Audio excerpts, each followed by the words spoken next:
Hi, this is Christine Crow. For those of you that don't know me, and welcome to my channel.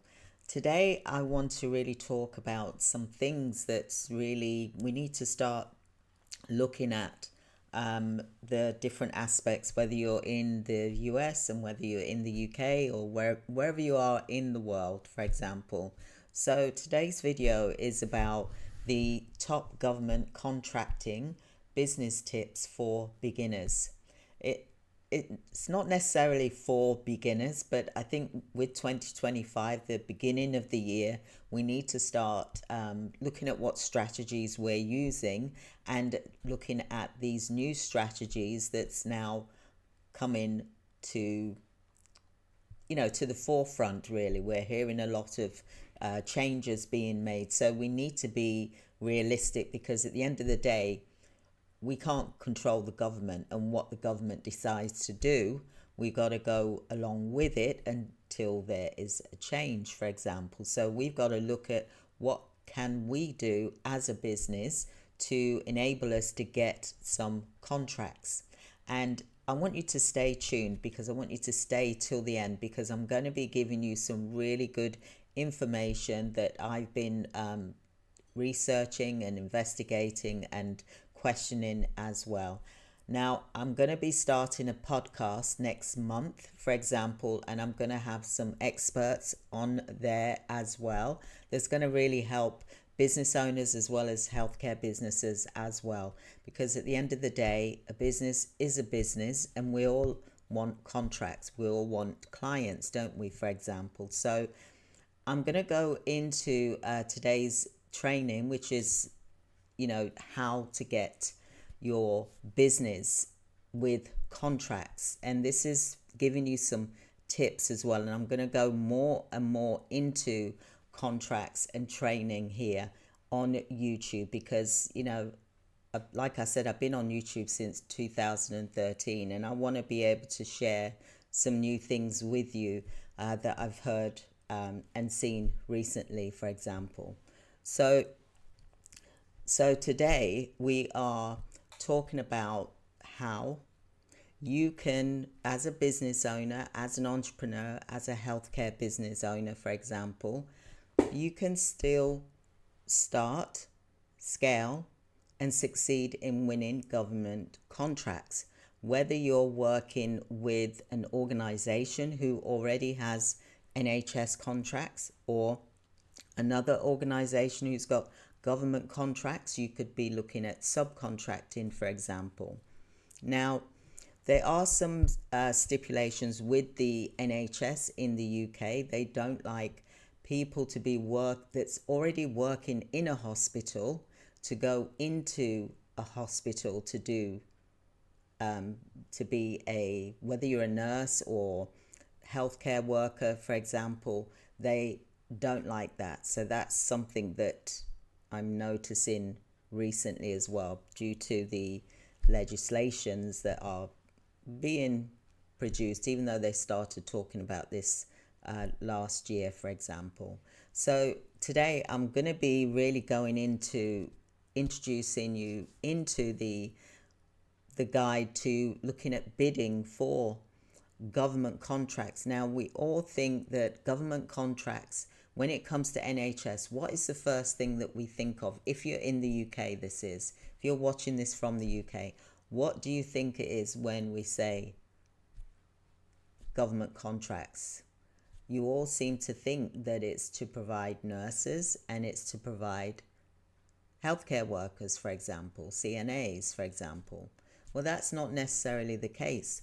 Now, there's contracts out there for other aspects. It could be to do with equipment. It could be to do with supplying goods, for example. It could be cleaning. It could be all different things as well. It's not just about nurses and healthcare workers in the NHS. There's also private organizations, like private hospitals. People seem to forget about them for some reason. Okay, there's private hospitals, and yes, everybody knows about care homes, for example, but it really is about the numbers of calls that you make in a care home, that you will get a yes. And I know that there's been sponsorship and that care homes are, um, kind of retracting. But, at the end of the day, it's always been that way. 1 minute they're doing well, and then next minute they're not doing so well. So you still need to not, stop contacting them. You still need to contact them. If they're on your list and you've provided them with a service, listen, you need to still call them weekly and say, hi, it's me. Do you need anyone?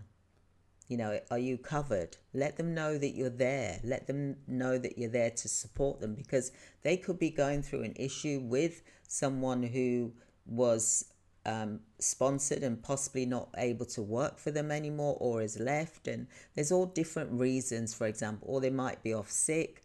You can step in, can't you?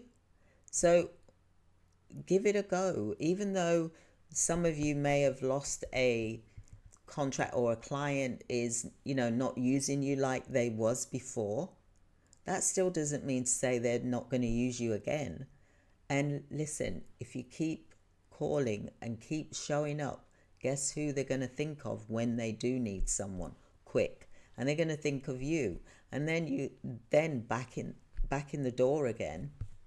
And it's going to keep happening if you keep ringing, keeping in contact with them. That is the key. Don't just think, oh, okay, yeah, they've got someone, I'm going to stop providing to them now. No. Still pick the phone up, communicate, ask them how they're doing, and, let them know that you're here for them and that you have staff members available.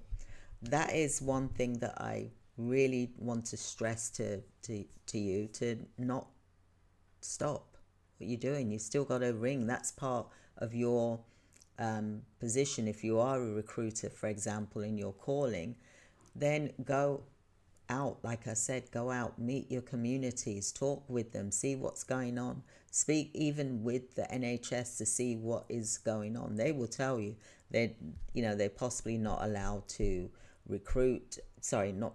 use agency, for example. But what about the other jobs? Because at the end of the day,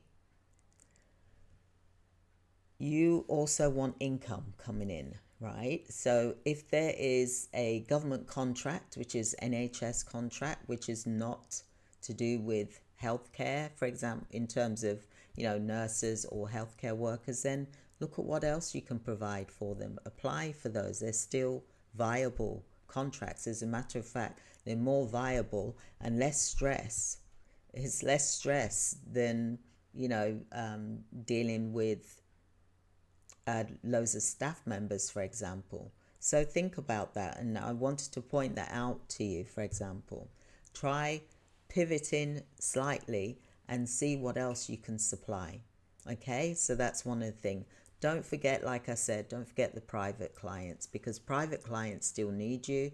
Same with the private hospitals need staff as well. For example, just because they say, oh, we're fine, we're okay, call them. Don't just take the word that they're fine, that they're okay, because at the end of the day, people go off sick. Just because they've got sponsors there and things like that doesn't mean to say that they're never going to need you, because things can happen, for example. Okay, so please, providers, call. Still keep calling, for example. And voice AI, it is amazing. It can do 300 calls in 1 hour.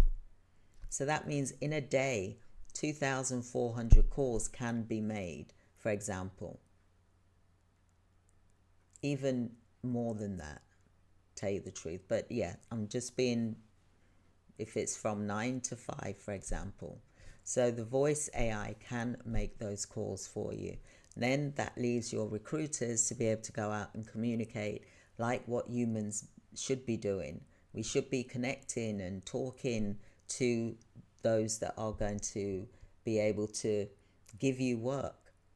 organizations that you want to work with, you need to have your recruiters, or you, the director, needs to go out. I know it's cold out there. Get your coat on, boots, whatever it is you need to do, and go out there and meet people and let them know that you're here. Check out my community videos here on YouTube and you'll be able to see some of the things that I'm talking about. So that's one of the things I wanted to discuss with you today. And if you are interested in landing contracts, government contracts and private sectors, then you're in the right place. And I've just spoken about some of the things that you can do. So I'm going to be really talking to you in terms of looking at how you can work with organizations without making mistakes. For example, look at subcontracting. You know, if you're just starting out, then you can look at subcontracting with another organization who is already experienced and they're already supplying staff. Then you come in and you're there to save the day for them and help, so they're still getting the work being done, compliancy, for example, and you get paid, for example, and so does your team, for example. So whether you're starting as a recruitment care agency, domiciliary care agency, or a healthcare staffing agency, I'm going to be covering some of the things that you can do. Now, even if you're a domiciliary care agency, you've just got registered with CQC, then look at doing some subcontracts. You can do that. And also you can look at working with assisted living facilities, supported living facilities, as well as care homes. Just because you're registered for dom care, home care, for example, doesn't mean to say you've got to stick to that. You can do other things as well. Okay? You can even provide uniforms. I hope that's making sense to you. Give me a like if you're understanding what I'm saying, and also subscribe if you're enjoying the video, for example. And I'm going to go into more greater depth. I'm just going to have a sip of my tea.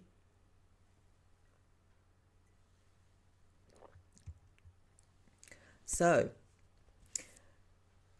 I want you to stay with me to the end, because I will also share with you some exclusive bonus tips on how you can scale without relying on government alone, because you shouldn't rely on government alone.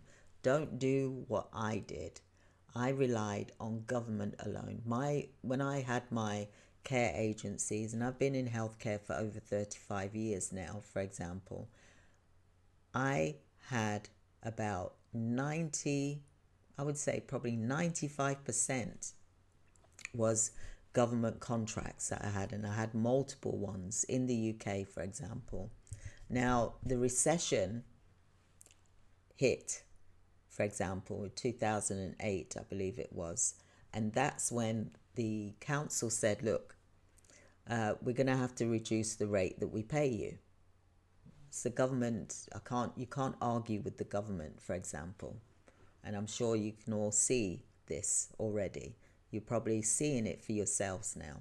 And what happened is that they literally came into my office, had a meeting with me, and I was talking away, and I was like, yeah. And they said, right, okay, we're going to have to reduce our rate, and we're going to have to renegotiate the contract, for example, and the rate is going to be this amount, and this is going to be implemented in 3 months' time. I was like, oh, okay, I need time to read this. Yeah, that's fine, you read it, and this is what's happening, for example. And I said, well, what if I don't accept it?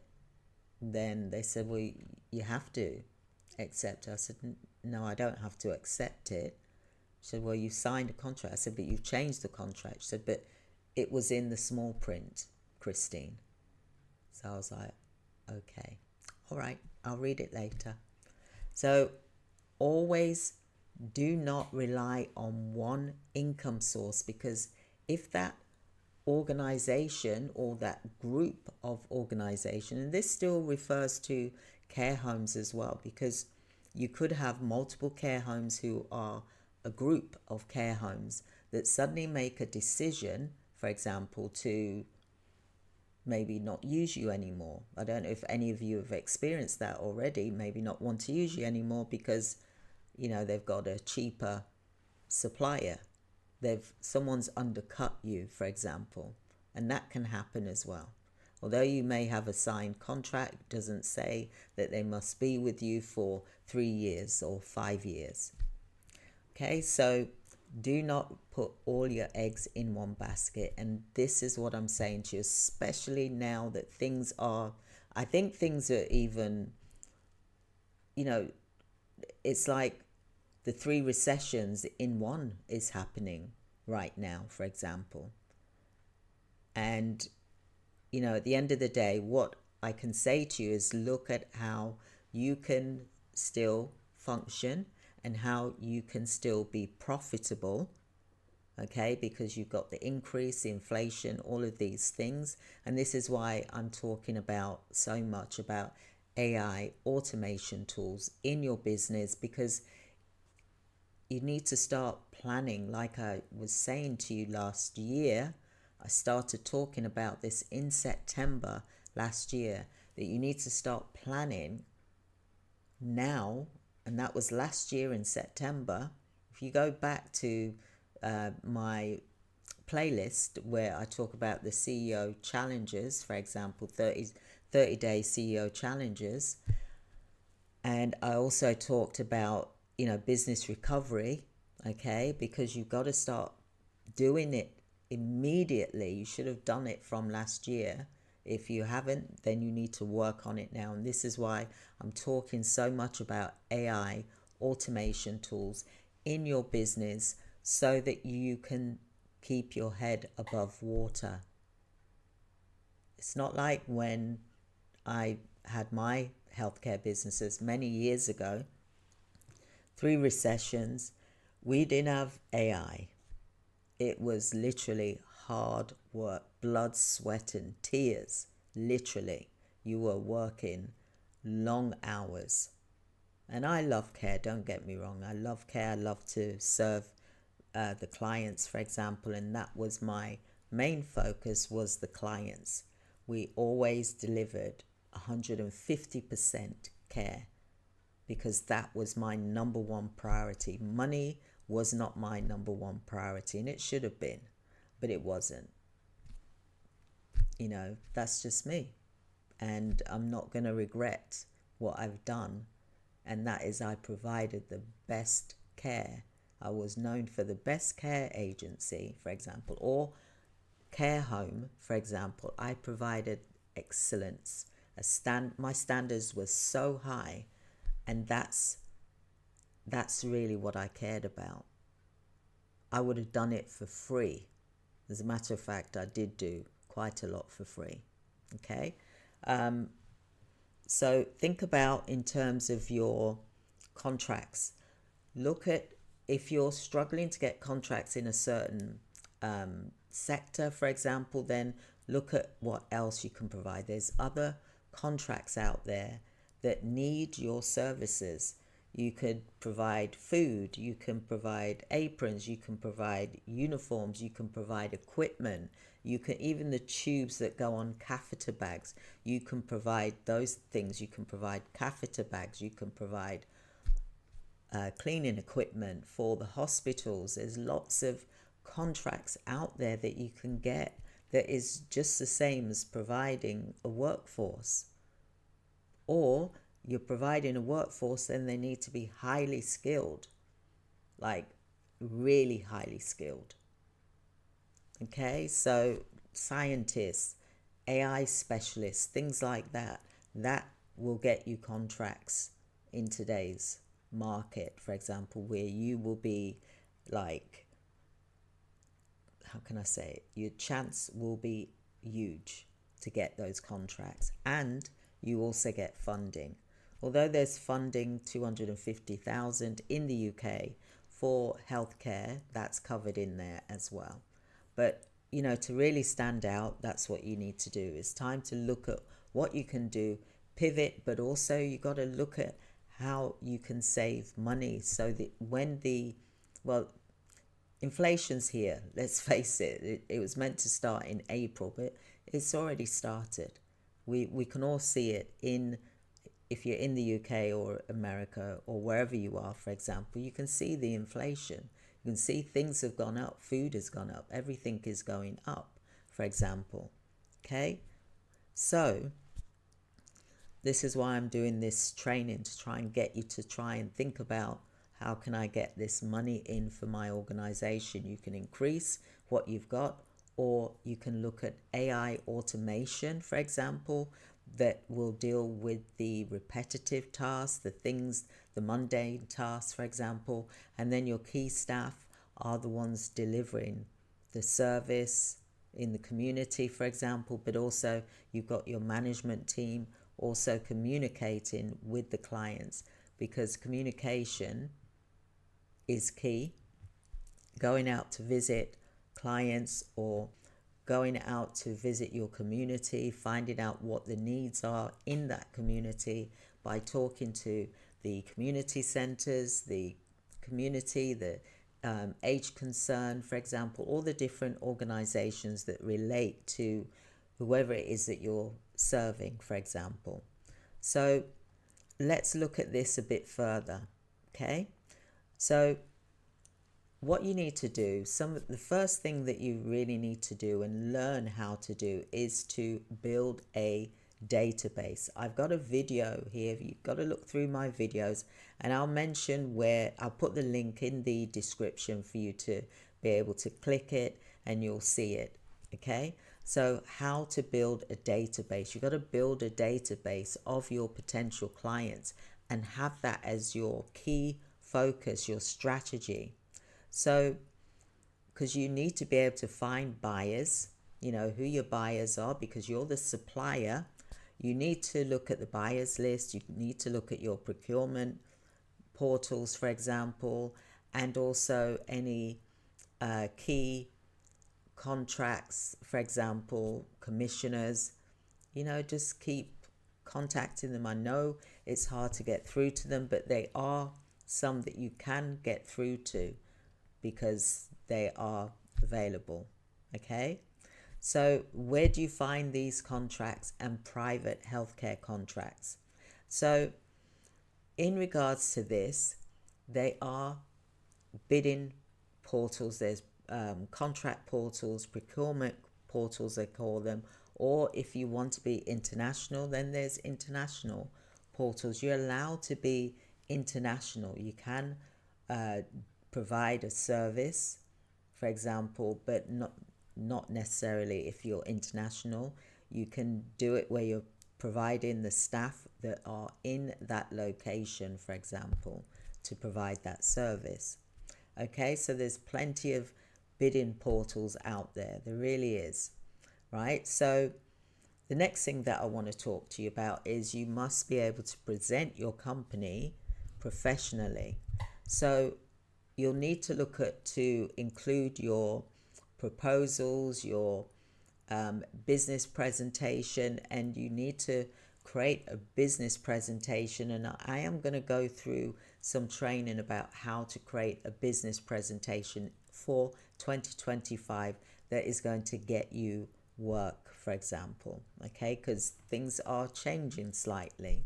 Okay, so let me know in the comments whether you're finding this helpful right now. For example, the next thing that you need to think about is what is your essential documentation and certification, whether you have them or not. What compliance do you have? Who are you licensed with, for example, and the must-have documents before you even start to bid. Okay, you got to make sure you got your insurance. You got to have all of these things ready. And yes, you're going to have to interview people and meet them online or face to face, so you know that you've got their information ready for when you are going to be audited for your compliance.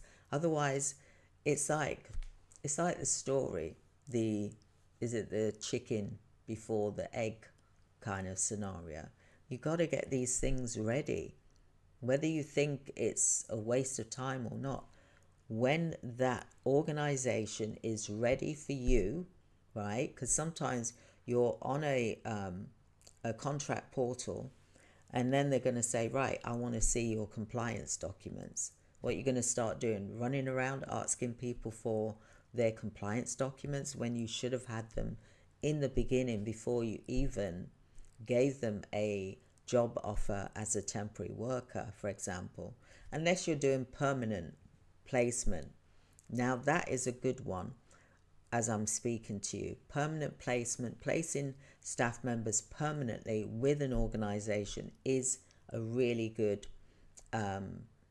aspect of running a care business, for example, because you can charge up to 20% depending on the position and the authority that that person has, for example. So sometimes it can be 10% to 20%, even 25 to 30%, depending how high up it is. Could even be more if it's a neurosurgeon or something like that, for example.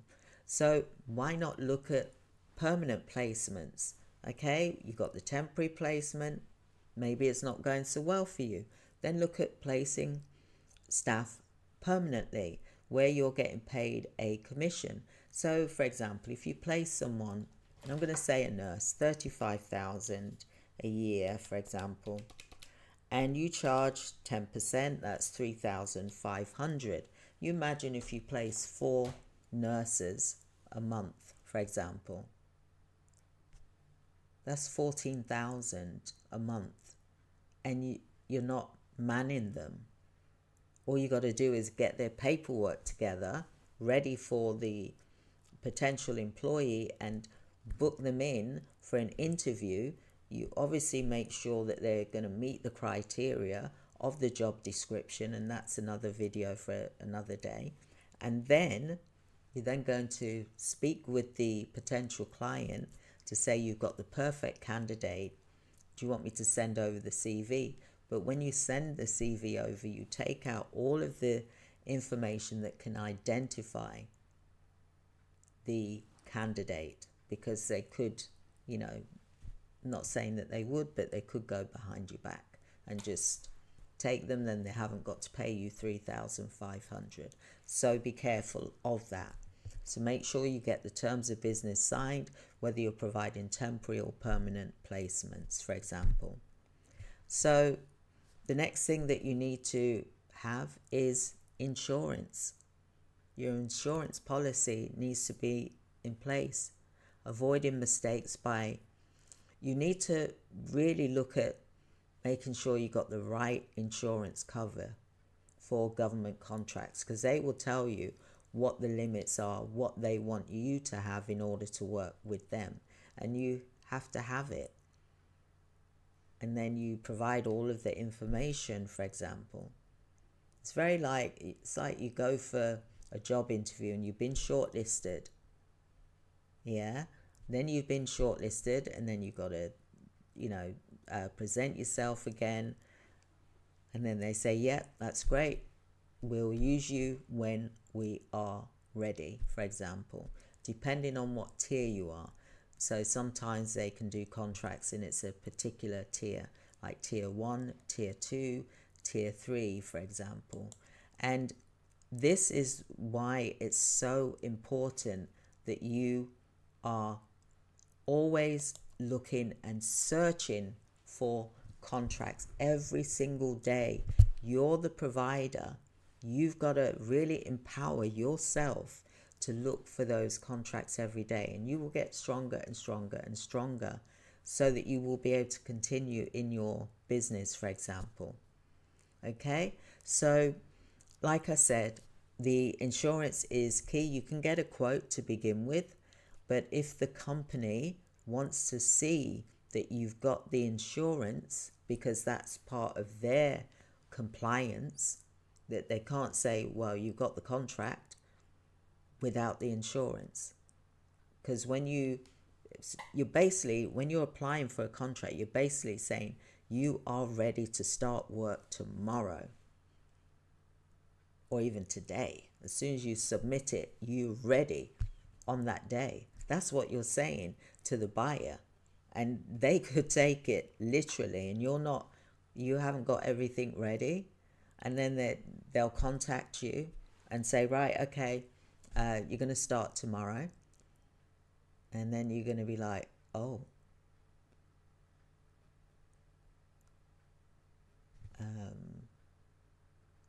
they'll say, what's the problem? Send me the compliance over and you can start tomorrow. So it's like when you apply for CQC, Care Quality Commission, if you're in the UK, for example, if you're in America, when you apply, you got to be ready. You can't say if you had an assisted living facility, for example, or supported living facility or a care home, you can't have it half decorated and have the painting, the paint tubs on the floor and the ladders up, and say, it's all right, don't worry, I'm just getting it ready for when I've got clients. How they're going to pass you on inspection if you don't do that? Okay, so make sure that you're ready, and that's what they want to know, that you're serious and that you're ready. Okay, so you got to make sure that you stay on top of any mandatory training and compliance rules and DBS checks and training. I can't stress that enough, because you could get inspected just like that, and you've got to have everything ready. If you don't, then that's a red flag for them, for example. Okay, so the next thing that you need to think about is, if you want to look at healthcare government contracting, don't just look at the NHS. There's governments. There's your councils, for example. What contracts do they have available, which is to do with healthcare? So in the UK, there's contracts available for small businesses with other government agencies. You just got to cast your net wide enough.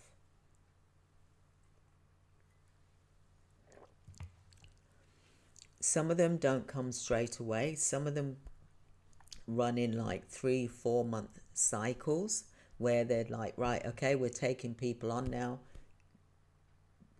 We've contacted you.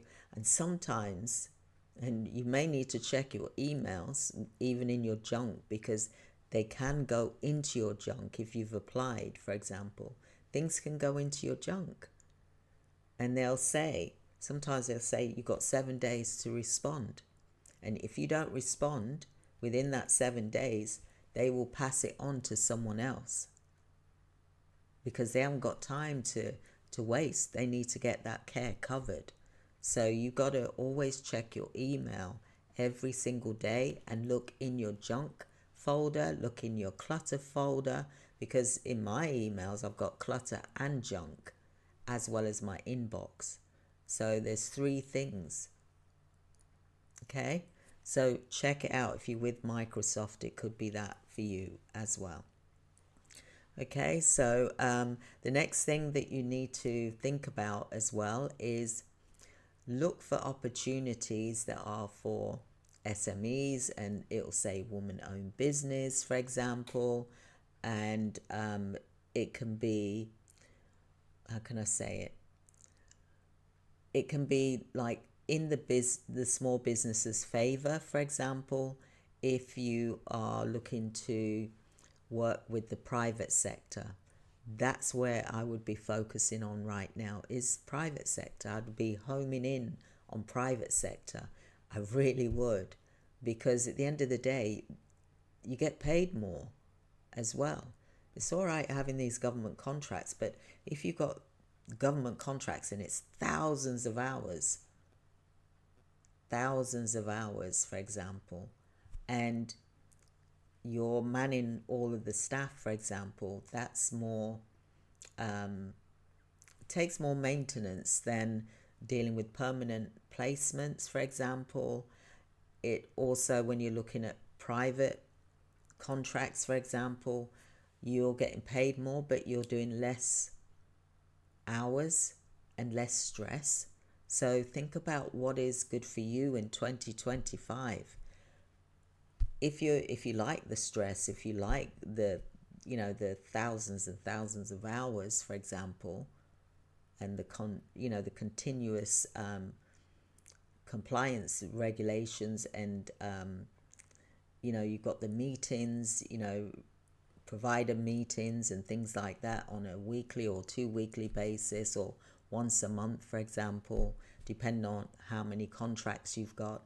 And if you've got contracts with different councils, for example, then you'll be having a meeting like every week with one of those councils.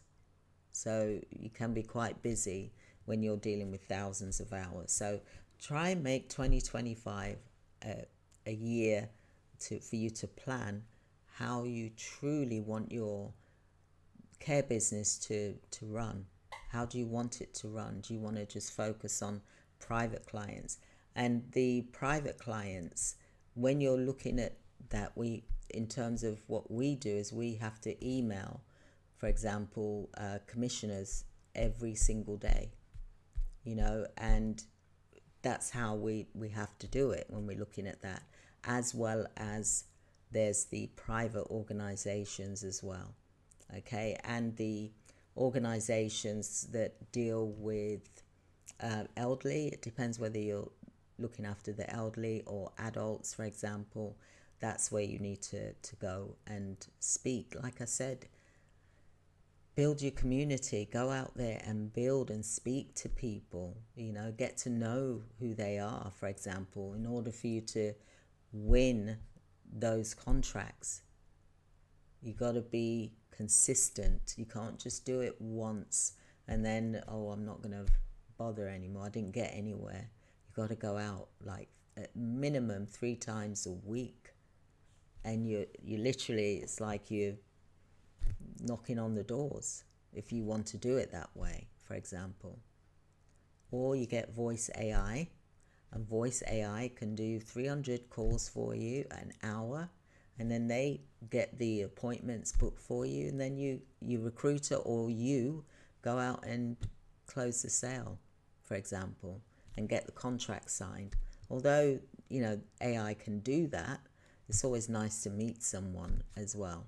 And if you've got a recruiter, then and you're paying them, so why not get them to do that for you instead of just sitting waiting for the phones to ring? Okay, so like I said, again, remote administration and automation. You can use AI automation to manage your, your efficiency without a large workforce. And I'm saying this because of the inflation. You've got to look at what money can you save each month, so that you've got that additional income in case a challenge was, or an unexpected expense was to come your way. Okay, so think of the eagle mentality, for example, and be alert and be able to watch from above and looking down at your business, rather than being in your business instead of working on your business, for example. Okay, so we provide AI automation now. That's a new thing that we've been doing, and I've been using it for about a year. So we do help companies to provide AI automation. Okay, so we do that. We also help with virtual assistants as well, for example. It's about you looking at making your business work smarter, not harder, because otherwise the stress is just going to come back to you, and you don't want that. So some more tips here is look at different portals for contracts. There's local authorities, there's procurement portals, There's global tender websites as well. And some more tips here. You'll get email alerts anyway for once you've signed up. You should be setting it for getting email alerts so that you can see them coming into your inbox, and then you look, for example. Okay, but read the contract requirements very, very carefully.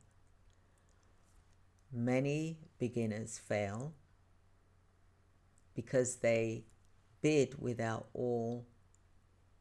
meeting all of the criteria. You're missing things out and thinking, oh, well, I hope that, just push that through. Just push it through. I'm missing that. They'll ask me for this, but that can actually fail you. And then you have to wait. Okay? So always think about when you're looking at submitting a tender that you've got all of the things together. And I'm going to do a video on this as well. I'm going to do that it'll either be tomorrow or over the weekend, for example. There'll be a checklist. I'm going to also go into CQC as well, checklist what you need to have. Okay, so the next thing that you need to be thinking about is another step that you need to be thinking about is preparing a winning bid. Okay, so make sure that your documents are all ready, that you've got them all together. But one of the key things that you need to look at is read the aspects, because you don't want to be signing things that's going to, how can I say it? Because sometimes when you get larger, you end up doing like a guarantee of some sort. Okay, and you need to be careful of that. So be careful when you sign a contract document, for example, a declaration. Make sure that you're not putting your self at risk, for example. Okay, because that can affect things as well. Okay, so CQC registration, what business licenses do you have, and also make sure you got your company documents, your GDPR, your ICO certificate, any cyber security compliance that you've got, your public liability, your employer's liability, your professional indemnity, for example, your policies, your safeguarding, your data protection, and your staff training, and the health and safety. Those are the kind of things that you're putting together into a contract. For example, when you're answering the questions and they're weighed and they're scored according to that, it will say pass or fail or optional. So how do you stand out? Well, you'll stand out by the value that is beyond the price that you're charging. So you need to highlight your team's experience, their reliability and their compliance, and also include some case studies, for example, or if you've got proven track record, then a reference from a client to say that you provided this number of hours, for example. Okay, so the next thing is that you need to think about is, do you really want to scale to a six-figure business if you're starting out? Okay, maybe you're already at seven figures, but this is referring to the beginners as well. So maybe you could look at offering more than one service. You could offer training. You could offer compliance services. If you're a nurse, you could be going into companies, and this is a new thing that I've been talking to a particular client about, and she's been able to do that, is going into businesses and offering compliance services because she's a nurse. And then you charge an hourly fee. And the hourly fee can be like $150 an hour. You know, it can be really lucrative for you. Or if you're a care manager, there's lots of different things you can do. So another thing that you can do is you can attend the NHS supplier events, for example. Procurement officers will be there, for example. If you're in America, for example, then look at what events are going on where you can meet the people that can give you the work. That's the key as well. So what is a good way is you can look at the getting the contracts, the frameworks, getting onto the frameworks, the NHS frameworks, or become a preferred supplier list, for example. And you want to be able to look at speeding up the process of bidding for a particular contract, which will increase your contract wins. So the more contracts that you apply, the more chances you've got at winning, for example. But it depends what level you're at. So if you're just starting out, then start off with subcontracts. And then you then got a reference, because sometimes they'll ask for 2 or 3 references. So if you've got that, then that's wonderful. Then you've got that down packed and you're doing great, for example. So think about when you're looking at your building your business, where you want to be in 12 months' time.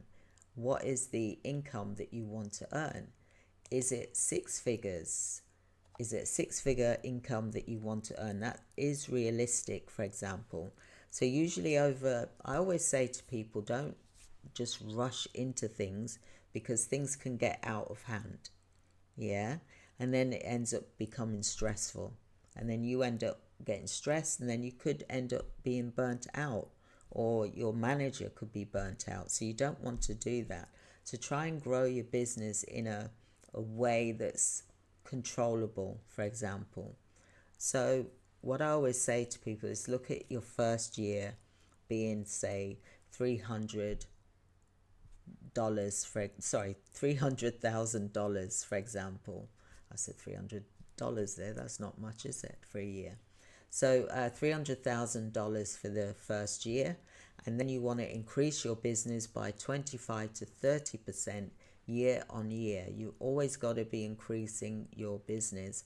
That way it's small, it's manageable, and you can go with the flow. Whereas sometimes what I see is that people, they do really well, then they end up doubling what they had, and then things get stressful, and then the staff become stressed, and then they become overworked. So sometimes it's good to step back, and I understand that you're trying to keep things going, but look at the contracts that you're applying for example. And it's okay to apply for contracts where the margins are a bit smaller than what you expected, because you want to get going, for example, rather than just say no. And if you're applying for contracts and they want specialized staff, please remember it's not you that's going out covering for that work. It's the staff that you need to get that's specialized, that can do that work. Okay, so think about that. Also, some organizations, they want you to be VAT registered, so that especially in the recruitment aspect, the care agency recruitment aspect, some organizations, government organizations, want you to be VAT registered. So you may need to do a voluntary VAT registration, or if you don't want that contract, then you don't do it. Some organizations, they call them vendors, neutral vendors, for example, they will charge you a yearly fee. So they could charge you £800 for the year, so that, because basically when they got the contracts from the government, for example, the government's not paying them, but they have to man the contract to make sure that you as an organization, the supplier, is compliant so that you can provide staff members to the buyer, for example. So they'll charge you a fee so that they can audit you once a year or maybe twice a year, for example, because otherwise where they're going to get the money from to pay for the audit and all the other things, the platform that they've got to pay for, which is the internet platform for the shifts, etc. So you've got to really pay for things, and you've got to look at that aspects if you want that particular contract.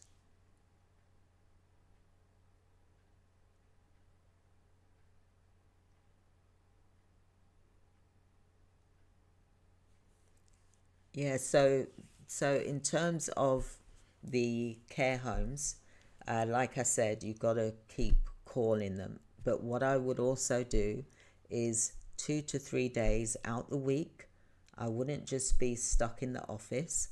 I would get out and meet them. I would go and visit them. And a good way of getting into the door, which is a good question, thank you for that. A good way to get into the door is, when you get to the door, they'll say, well, we've already got agency and blah, blah, blah. Well, offer another type of staff member that can work in that care home. For example, cleaners, domestic staff, kitchen assistants, chefs. Offer different things. Training. Offer different things to get your foot in the door, because there's not enough agencies providing that. And once you supply a chef or a kitchen assistant, for example, then you've got more of a chance of getting your foot in the door for providing carers and nurses, for example. This is care homes I'm referring to, and it really is the same when you go into private hospital as well. They may turn around and say, I'm already using agency, or I've already got sponsorship, for example, and I've got plenty of staff. Well, what about the cleaners? What about the chefs? What about the kitchen assistant? Because the carers, they can't be in the kitchen because it's contamination. So I would look at that, dealing with that objection and talking in that way. So I hope that was helpful. But like I said, voice AI can do 300 calls in 1 hour. So imagine you're out in the field, you got your voice AI just dialing, making those calls, and they sound just like me and you and everybody. You can even have it your voice if you want, or they can have their own voice, and they can speak any language. You set it. It's amazing. Whilst you're out, they're making calls for you, and they'll actually ring you and say, hey, there's a care home round the corner. This is the name and address. I'm going to send you a text message. I told them that you're in the area. Can you make it at 2? End of story. It's amazing. So, like I said, we got to look at we got to pivot a bit, and we got to be a bit more, how can I say it, smarter with what we're doing. Okay, but also we need to create the human touch, because that is starting to, where everyone's so reliant on the internet that the clients and the care homes and the private hospitals, they can quite easily say no when you're on the phone to them, but when you're there in front of them with your information pack, then they're going to come forward, and you'll be able to be there at the time that they need it. And I think that is so critical, because when you can be there at the time when they need it, it's such a wonderful thing, because they'll be like, yes, I need help. And this is why the voice AI, because they can do so many calls, they will get through a lot of calls in a week. For example, And this is only if they were doing 9 to 5 calls. They could even do 9 to 6 p.m., to be honest with you, for example. So if they're doing 2,500 calls in a day, times that by 5, that's 12,500 calls in a week. You tell me what human can make those calls in that way and still be friendly, still be energetic, and still record the information and still make the bookings. You tell me who can do that. Voice AI ranges from £150, for example, a month, up to 300. It depends how many and what it is that you want them to do. So I just think it's such an amazing thing to have. And, you know, at the end of the day, I believe that that is beneficial for care business owners, especially if you're just starting out. What people are talking about doing is actually, you know, having minimal staff and then having AI agents, for example, to do the heavy lifting. I'm not talking about in the community, I'm talking about in the office, for example. So I will put a link here, for example, and then if you book a free 15-minute appointment with me, I'll go through that with you. For example, we're creating our voice AI, for example, and you know something, what's so amazing, I see how it works, and I've been implementing these things over the past year, for example, but voice AI is amazing. So I will put the link here though, Zaid, I will do that for you so that you can check that out. I do have some training on here about voice AI as well. So check out my videos because I do mention it in here as well. So I hope that that was helpful for all of you today. And thank you so much for being here today. I really do appreciate you being here today because I want you to have 2025. I want it to be a year that you're not working hard, you're working smarter, and you're building that human connection, you know, and you're working in a way that is good for you, you know, that is good for you rather than something that's heavy and, you know, it can run out of control when you've got thousands and thousands upon hours, for example, a week. You may think it sounds great and glamorous, but you look at an agency that is doing, you know, 5,000 hours a week or more, for example, 10,000 hours a week, and you go and check them out. You will see the difference between a small agency and a large one. But AI will sort that out anyway.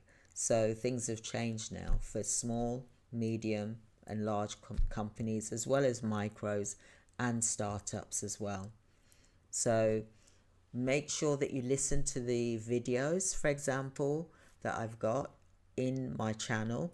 I'm going to put a link for you to book a free 15-minute. It will be in the description, in this video description. It will be there for you. But I'll also put one here now so that you've got it. For example,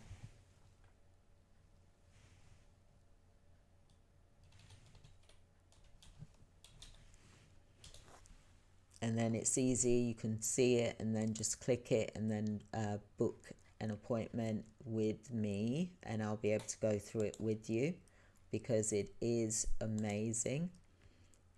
Like I said, I'm going to be doing my podcast. It starts next month, and I'm going to be really going into a lot of what AI can do for an organization, because I think we need to be educated in it. Let's have a look here. In a way to help our businesses so that we're functioning at high capacity without the stress. And that is what AI can do for you as well. So I'll just put the link here as well for you to see. You can just book a free online meeting with me. I'm just going to pin the comment. So it is there. It's in the chat for you. And, just click the link, book with me, and I'll go through the AI. We do have our AI Bootcamp, which is starting at the end of this month. We've got quite a few people signed up for it, and I'm super, super excited. We've got a special offer as well for the AI Automation Bootcamp. The price is only £397, for example. It is for 5 days. It is live.